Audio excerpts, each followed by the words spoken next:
Hello everyone, आज के इस वीडियो में हम पढ़ने वाले हैं क्लास 12 केमिस्ट्री का बहुत ही इम्पॉर्टेंट टॉपिक। आज के इस वीडियो में हम पढ़ने वाले हैं जो आपके बोर्ड एग्जाम में बार बार पूछ लिया जाता है, जो है फिनॉल। तो फिनॉल किसे कहते हैं, फिनॉल की बनाने की प्रयोगशाला विधि क्या होता है, इसकी औद्योगिक विधि क्या होता है, फिनॉल का गुण क्या होता है और इसका उपयोग क्या होता है, पूरा डिटेल में आज के इस वीडियो में इस टॉपिक पे हम अध्ययन करेंगे। और मैं आपको विश्वास दिलाता हूँ कि बहुत ही आसानी तरीके से आपको समझ में आएगा। मैं जानता हूँ कि बहुत से ऐसे स्टूडेंट हैं जो मुझसे पढ़ते हुए हैं, तो जो मुझसे पढ़ते हैं उनको तो पता है कि उनको आसानी तरीके से समझ में आ जाएगा, परंतु बहुत से ऐसे भी स्टूडेंट होंगे जो आज मुझे पहली बार पढ़ रहे हैं, पहली बार जो मुझे देख रहे हैं। मैं उनसे खासकर कहना चाहूँगा कि आप बिल्कुल विश्वास रखिए, कमज़ोर से कमज़ोर स्टूडेंट जो होंगे उनको भी समझ में आएगा। तो चलिए हम स्टार्ट करते हैं। तो देखिए, हम एक एक बातों को आसान शब्दों में समझते हुए चलेंगे। सबसे पहली बात तो ये आता है कि फिनॉल कहते किसे हैं। देखिए, फिनॉल कह दें या फिनॉल का सूत्र होता है C6H5OH, या आपको एक बेंजीन रिंग होगा और उसके ऊपर OH समूह जुड़ गया, मतलब हाइड्रोक्सी समूह जुड़ जाता है, तो उसे भी हम फिनॉल कहते हैं। मतलब यहाँ पर भी C6H5OH दिखे, फिनॉल कह देंगे, या आपको इस तरीके का रिंग दिखे, ठीक है, जिसे हम बेंजीन रिंग कहते हैं, और उसके ऊपर यदि OH लिख दिया गया है तो उसे आप समझ जाइएगा क्या है, फिनॉल है। ठीक है, तो अब आप समझेंगे कि फिनॉल का परिभाषा क्या होता है। ठीक है, ज़्यादातर फिनॉल का तो परिभाषा आपसे पूछा नहीं जाता, बट अगर कोई पूछ दे तो आप कहेंगे क्या। तो फिनॉल का हम सिंपल सा परिभाषा यही कहेंगे कि जब बेंजीन रिंग के साथ हाइड्रोक्सी समूह जुड़ा होता है तो उसे हम फिनॉल कहते हैं। समझ में आ गया होगा आपको। हमने क्या बताया कि जब, मैं थोड़ा सा परिभाषा पहले लिख दे रहा हूं, हमने यही बताया कि जब बेंजीन रिंग कहें या वलय कह दें, ठीक है, हिंदी में वलय कहते हैं, बेंजीन रिंग या बेंजीन वलय के साथ हाइड्रोक्सी समूह, हाइड्रोक्सी मतलब OH समूह जुड़ा होता है, उसे फिनॉल कहते हैं।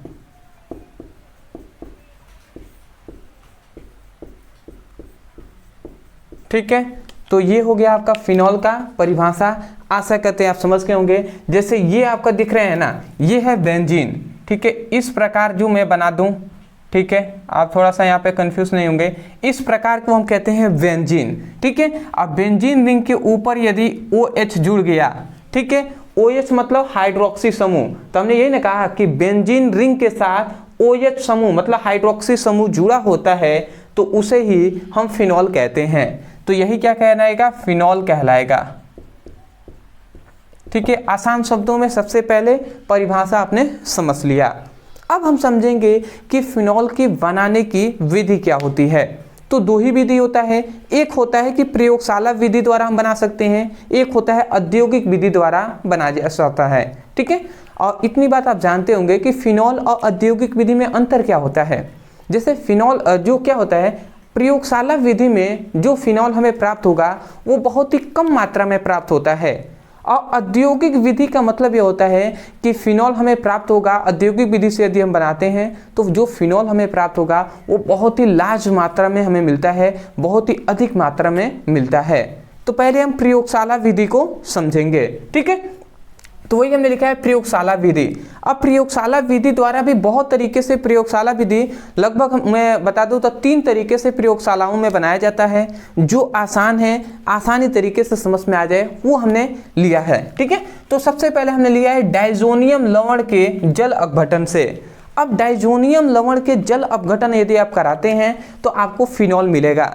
अब कैसे मिलेगा, यहाँ पे हमने लिखा हुआ है, देखिए थोड़ा सा आप ध्यान से समझेंगे। हमने लिखा है कि जब एनिलीन को Na2 तथा HCl के साथ क्रिया कराया जाता है तो बेंजीन डाइजोनियम क्लोराइड बनता है, और जब बेंजीन डाइजोनियम क्लोराइड का जल अपघटन करते हैं तो हमें क्या प्राप्त होता है, फिनॉल प्राप्त होता है। ठीक है, तो ये एक क्या है, रिएक्शन है। इसको लिखने के बाद आपको एक नीचे रिएक्शन में बता रहा हूं उसको लिखना होगा। अब उस रिएक्शन से ही आप ये बोल देंगे, आप निश्चिंत रहिए, पहले रिएक्शन समझिए। तो यहाँ पे हमने क्या लिखा है कि जब एनिलीन को, ठीक है, एनिलीन क्या है, डाइजोनियम लवण ही है एक, ठीक है। तो हम सबसे पहले एनिलीन को हम ले लेते हैं, यहाँ पे हम लेते हैं एनिलीन। तो एनिलीन मतलब कि जब बेंजीन एक रिंग हम बनाएंगे और उसके ऊपर NH2 अगर जुड़ जाता है तो इसे हम एनिलीन कहते हैं। ये बेंजीन रिंग है, इसके ऊपर Na2 जुड़ गया तो इसे हम क्या कहेंगे, इसे हम एनिलीन कहेंगे। अब एनिलीन को हमने क्या बताया है कि Na2 और HCl के साथ हम क्रिया कराएंगे। तो देखिए हम इसकी क्रिया किसके साथ कराते हैं, ध्यान से आप समझेंगे थोड़ा सा। Na, ये ज़्यादा हो जा रहा है क्या, ठीक है, Na2 और इसके साथ HCl के साथ क्रिया करा रहे हैं, देख रहे हैं। NaNO2 के साथ HCl के साथ हम जब क्रिया कराते हैं तो हमें क्या प्राप्त होता है, क्रिया कराने पर हमें कराया जाता है तो बेंजीन डाइजोनियम क्लोराइड बनता है।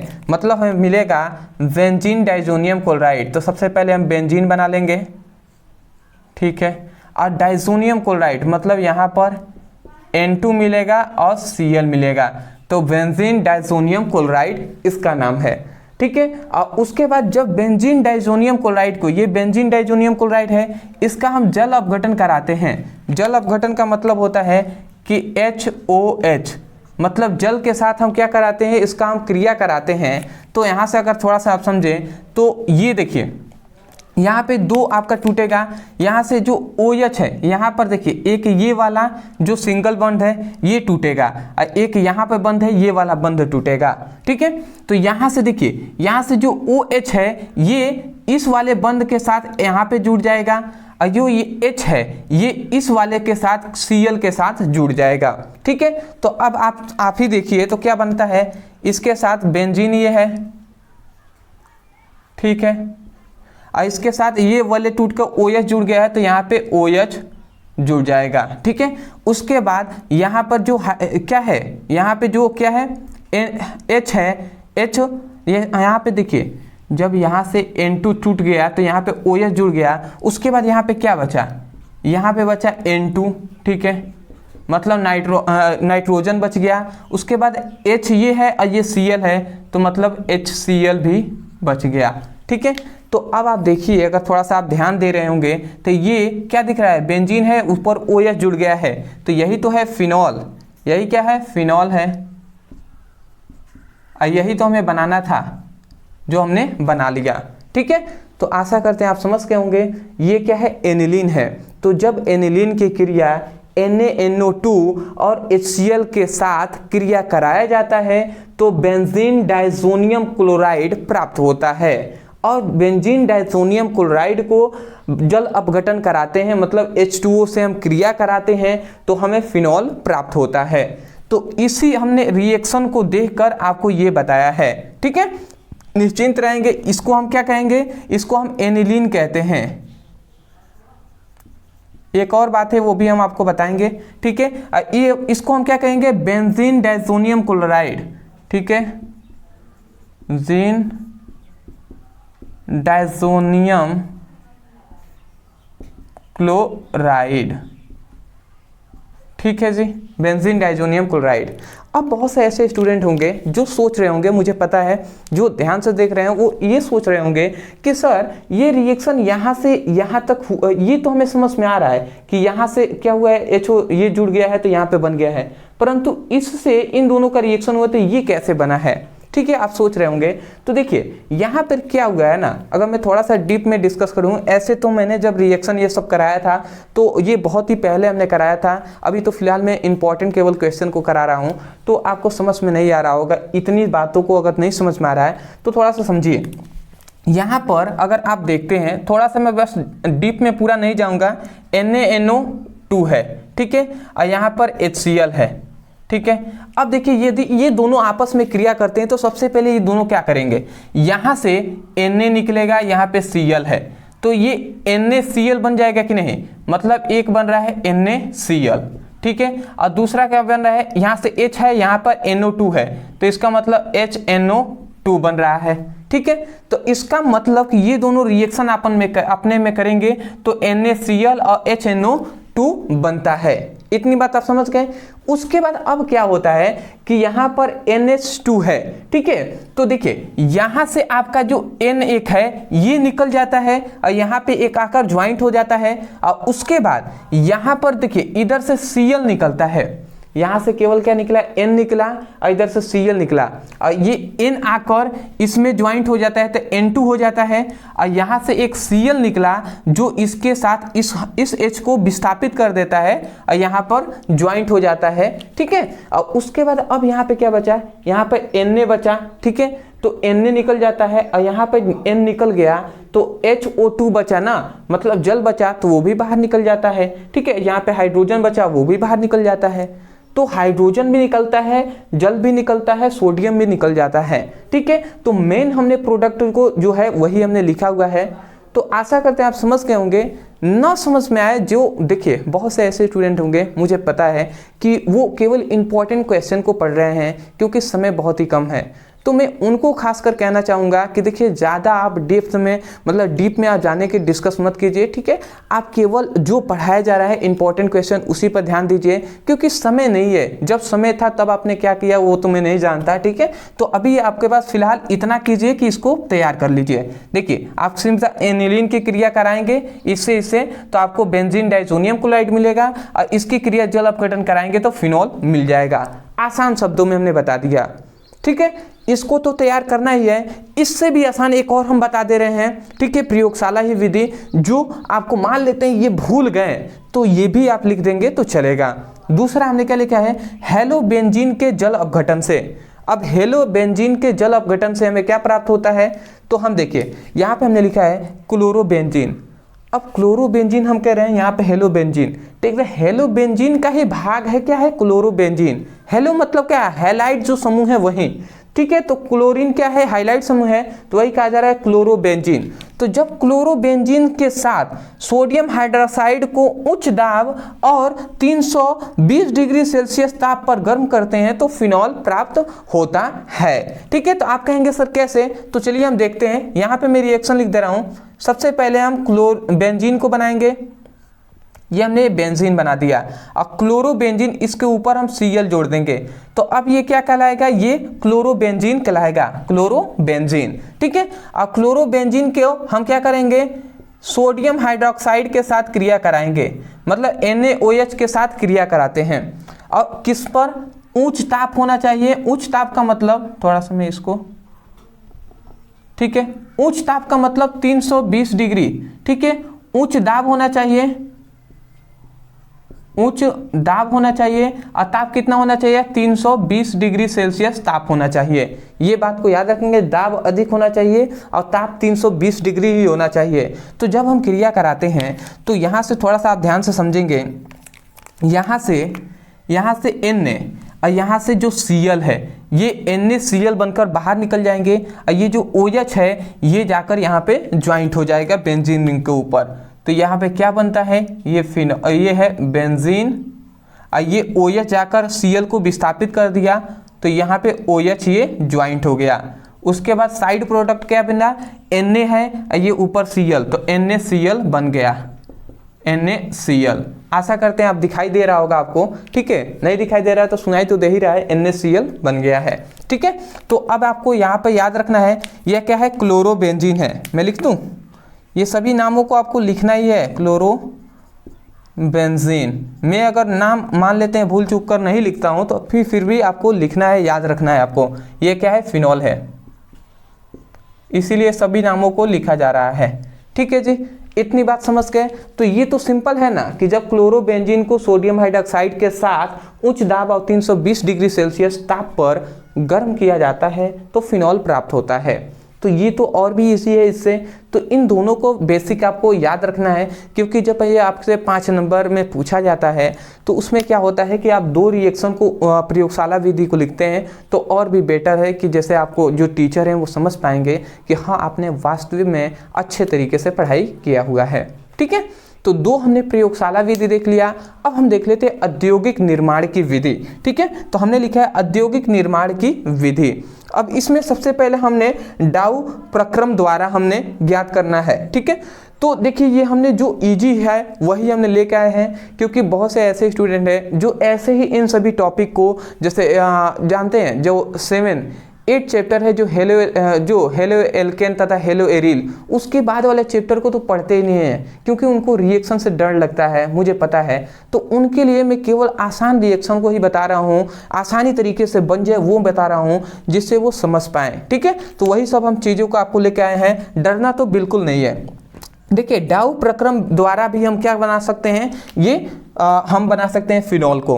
कैसे, तो यहाँ पे क्लोरोबेंजीन को सोडियम हाइड्रोक्साइड के साथ CuCl2 उत्प्रेरक और 300 डिग्री सेल्सियस ताप और 200 ATM दाब पर गर्म किया जाता है या क्रिया कराया जाता है तो फिनॉल बनता है। ठीक है, तो वो भी हम समझ लेते हैं। सेम टू सेम यही प्रक्रिया है। ठीक है, बट उसमें थोड़ा सा क्या चेंज हो गया है, उत्प्रेरक चेंज हो गया है, ताप चेंज हो गया है और दाब भी चेंज हो गया है। ठीक है, तो उसको हम देख लेते हैं। सीधा मैं यहीं पे लिख दे रहा हूं, क्लोरोबेंजीन हमें लेना है, तो मैं सबसे पहले क्लोरोबेंजीन को ले रहा हूं। ये हो गया क्लोरोबेंजीन। अब क्लोरोबेंजीन को सोडियम हाइड्रोक्साइड के साथ क्रिया कराना है तो NaOH हमने ले लिया। और यहाँ पे देखिए उत्प्रेरक कौन सा हमें लेना है, तो CuCl2 हमें लेना है। ठीक है, CuCl2 हमने ले लिया। उसके बाद ताप कितना लेना है, तो 300 डिग्री सेल्सियस ताप लेना है, 200 ATM दाब लेना है, ATM दाब लेना है। ठीक है, और इसकी उपस्थिति में हम क्रिया कराएंगे तो वैसे ही होगा। ये OH है, ये Cl को विस्थापित कर देगा, हटा देगा, यहाँ पे ज्वाइंट हो जाएगा। तो इसका मतलब यहाँ पे क्या बच गया, बन गया OH। ठीक है, ये ज्वाइंट हो जाता है और उसके बाद यहाँ से Na और ये Cl बाहर निकल जाते हैं तो NaCl। ठीक है, तो इतनी बात समझ के, ये क्या है, क्लोरोबेंजीन है। ठीक है, मैं लिख दूँ, चलिए मैं लिख देता हूँ, पता नहीं दिखाई दे रहा है या नहीं। क्लोरोबेंजीन, देखिए मैं लिख ही इसलिए रहा हूँ केवल कि आपको बिल्कुल इसको लिखना ही है। ठीक है, क्लोरोबेंजीन है, सोडियम हाइड्रोक्साइड है, ये सामान्य नाम है जो जानते हैं सभी लोग, तो इसको नहीं लिखेंगे तो चलेगा। फिनॉल को लिखना है। ठीक है, तो आशा करते हैं कि आपको समझ में आ गया होगा प्रयोगशाला विधि और औद्योगिक निर्माण की विधि। ये औद्योगिक निर्माण की विधि है, इसको भी आपको लिखना अनिवार्य है। ठीक है, तो अगर संभव हो तो आप इन तीनों को याद कर लीजिएगा। अदरवाइज एक प्रयोगशाला विधि, एक औद्योगिक विधि, तो कंफर्म है कि आपको लिखना ही है। ठीक है, बिल्कुल आपको लिखना है, तो इसको आप तैयार कर लेंगे। तो स्क्रीनशॉट सबसे पहले तो आप ले लीजिए। ठीक है, उसके बाद अब हम देख लेते हैं कि जो फिनॉल होता है इसका गुण क्या होता है और इसका उपयोग क्या होता है। ठीक है, जो कि आपके बोर्ड एग्जाम में 2 नंबर में, कभी कभी इसके साथ तो 5 नंबर में तो ऐसे तो फिक्स है कि पूछेगा इसका गुण भी और इसका उपयोग भी, परंतु कभी कभी 2 नंबर में आपको केवल भौतिक गुण पूछ लेता है और कभी उपयोग पूछ लिया जाता है, तो उसको भी हम देख लेते हैं। स्क्रीनशॉट ले लीजिए। आशा करते हैं दोस्तों आपने अच्छे से स्क्रीनशॉट ले लिया होगा। तो अब हम देख लेते हैं कि फिनॉल का भौतिक गुण क्या होता है और इसका उपयोग क्या होता है। तो चलिए हम एक एक करके समझते हैं। देखिए आसान शब्दों में ही हम इन सभी को समझा देंगे, आपको बताएंगे। सबसे पहला जो फिनॉल होता है, तो यहाँ पे हमने लिखा है फिनॉल द्रव या निम्न गलनांक वाला ठोस होता है। इसका मतलब आप समझ रहे हैं क्या कहा जा रहा है। फिनॉल जो होता है वो द्रव होता है, या द्रव ना होगा तो निम्न गलनांक वाला ठोस होगा। मतलब या तो फिनॉल अधिकतर द्रव ही होता है और द्रव नहीं होता है तो ठोस भी कब होगा, ठोस होगा ना, तो वो निम्न गलनांक वाला ठोस होगा। मतलब जिसको यदि हम गर्म करेंगे तो तुरंत ही वो वाष्प में परिवर्तित हो जाएगा, ऐसा वो ठोस पदार्थ होगा फिनॉल। समझ में आ गया। फिनॉल अधिकतर द्रव होता है और द्रव नहीं होगा तो ठोस भी होगा। तो ठोस का मतलब क्या सा ठोस होगा, निम्न गलनांक वाला ठोस होगा, जिसको हम क्या करेंगे, गर्म करेंगे तो तुरंत वो द्रव में बदल जाएगा और अधिक गर्म करेंगे तो द्रव से वाष्प में भी बदल जाएगा। आशा करते हैं पहला आप समझ गए होंगे। अब आते हैं दूसरे पर। दूसरा हमने यहाँ पे लिखा है कि C6H5OH, मतलब ये क्या है, फिनॉल है। ठीक है, तो इस फिनॉल क्या होता है, रंगहीन होता है और विशिष्ट गंध वाला ठोस होता है। मतलब सबसे पहला तो इसका रंग नहीं होता है, रंगहीन होता है। उसके बाद एक विशिष्ट गंध होता है, इसमें एक विशेष प्रकार की गंध होती है और ये कैसा होता है, ठोस पदार्थ होता है। मतलब जो ये वाला फिनॉल होगा इसका क्या होगा, ये ठोस पदार्थ होगा, इसमें एक विशेष प्रकार की गंध होगी और ये क्या होगा, रंगहीन होगा, कोई भी रंग नहीं होगा। दो बात समझ गए। तीसरे आते हैं। तीसरा कि यह वायु तथा प्रकाश की उपस्थिति में ऑक्सीकृत होने के कारण गुलाबी और लाल रंग में बदल जाता है। इसका मतलब आपने समझा, इसका मतलब ये बताया जा रहा है कि यह मतलब कौन, फिनॉल। तो फिनॉल को यदि हम वायु में रखते हैं या प्रकाश की उपस्थिति में हम रख देते हैं, जहां पर लाइट है, प्रकाश है, वहां पे हम रखते हैं तो ऑक्सीकृत हो जाते हैं। ऑक्सीकृत मतलब वहां से ऑक्सीजन, फिनॉल में से ऑक्सीजन निकल जाता है। जब ऑक्सीजन निकल जाएगा तो वो फिनॉल कैसा दिखाई देगा, गुलाबी रंग का दिखाई देगा या लाल रंग का दिखाई पड़ता है। आशा करते हैं समझ गए होंगे। चौथा आते हैं कि इसका क्वथनांक अधिक होता है। इसका क्वथनांक क्या होता है, अधिक होता है। मतलब यदि हम इसका क्वथनांक अधिक का मतलब कि इसका जो क्या होता है, इसको बहुत अधिक गर्म करने पर वाष्प में परिवर्तित होता है। ठीक है, अगला आता है फिनॉल ठंडे जल में कम घुलनशील और जो कार्बनिक विलायकों में अधिक घुलनशील होता है। ये भी सिंपल सा बताया गया कि फिनॉल जो होता है ना, वो ठंडे जल में कम घुलनशील होता है। मतलब यदि हम ठंडे जल में फिनॉल को घोलेंगे तो वो उसमें जल्दी घुलेगा नहीं, परंतु यदि कार्बनिक विलायक होगा तो उसमें अधिक घुलनशील होता है। मतलब कार्बनिक विलायक होगा उसमें यदि हम फिनॉल को घोलते हैं तो जल्दी से फिनॉल उसमें घुल जाएगा। समझ गए। तो ये हो गया आपका भौतिक गुण। आशा करते हैं समझ गए होंगे। अब आते हैं इसका उपयोग। उपयोग भी बहुत इंपॉर्टेंट है, सिंपल सा है, आप समझ जाइए। कार्बनिक यौगिकों के निर्माण में, मतलब ये आप ये वाला है ना, कार्बनिक यौगिकों के निर्माण में, ये किसी के भी आप लिख सकते हैं गुण में, कोई उपयोग में कोई दिक्कत नहीं है। ठीक है, कार्बनिक क्या है, कार्बनिक यौगिकों के निर्माण में फिनॉल का उपयोग किया जाता है। दूसरा औषधि और रंजक के निर्माण में, औषधि मतलब दवाइयों बनाने में और रंजक के निर्माण में भी किया जाता है। ठीक है, अगला आता है विस्फोटक जो होता है, विस्फोटक पदार्थों के बनाने में। विस्फोटक पदार्थ का मतलब कौन, जैसे पिक्रिक अम्ल हो गया, इन सभी को बनाने में फिनॉल का उपयोग किया जाता है। ठीक है। चौथा है कि जीवाणुनाशक के रूप में, मतलब जो ऐसे जीवाणुनाशक होते हैं जो हमारे लिए हानिकारक हैं, उनको नष्ट करने में भी इसका उपयोग किया जाता है।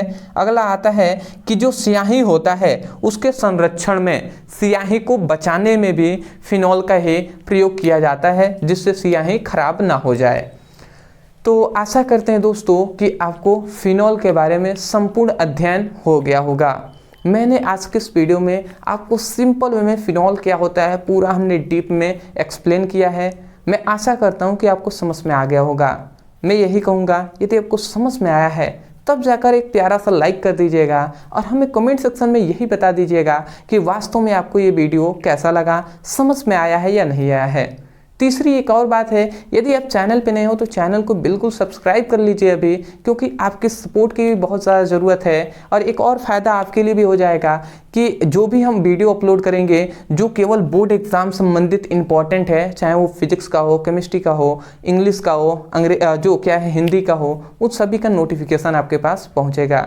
आपको लग रहा है बहुत ही मेहनत करके तब जाकर आपके लिए वीडियो बनाया जाता है, तो इतना तो आप कर ही सकते हैं। जितने भी आपके स्कूल में दोस्त हैं, जो कोचिंग में आप जाते हैं तो वहाँ पे जो दोस्त हैं उनसे इस चैनल के बारे में बताइए, उनके पास लिंक को शेयर कीजिए, आपके जो स्कूल ग्रुप हैं उनमें शेयर कीजिए। और जो प्लेलिस्ट हमने दिया हुआ है, प्लेलिस्ट का लिंक, जो फिजिक्स और केमिस्ट्री दोनों का लिंक हम दे देंगे डिस्क्रिप्शन बॉक्स में, प्लेलिस्ट का, उस पर यदि आप क्लिक करते हैं तो चैप्टर वाइज आपको सीक्वेंस में सभी इंपॉर्टेंट केवल क्वेश्चन मिलेंगे। मोस्ट इंपॉर्टेंट क्वेश्चन हमने पढ़ाया हुआ है, वो चैप्टर वाइज चाहे तो आप पढ़ाई कर सकते हैं। अभी भी आपके पास समय है, यदि आप रेगुलर अच्छे से पढ़ाई करते हैं तो बोर्ड एग्जाम में बहुत ही अच्छे नंबर से पास हो जाएंगी। हिंदी अंग्रेजी की तैयारी करना है तो आपका प्लेलिस्ट बना दिया गया है, तो वहाँ से भी पढ़ाई कर सकते हैं। तो चलिए दोस्तों, आज के लिए इतना ही, मिलते एक नए टॉपिक के साथ, तब तक के लिए धन्यवाद।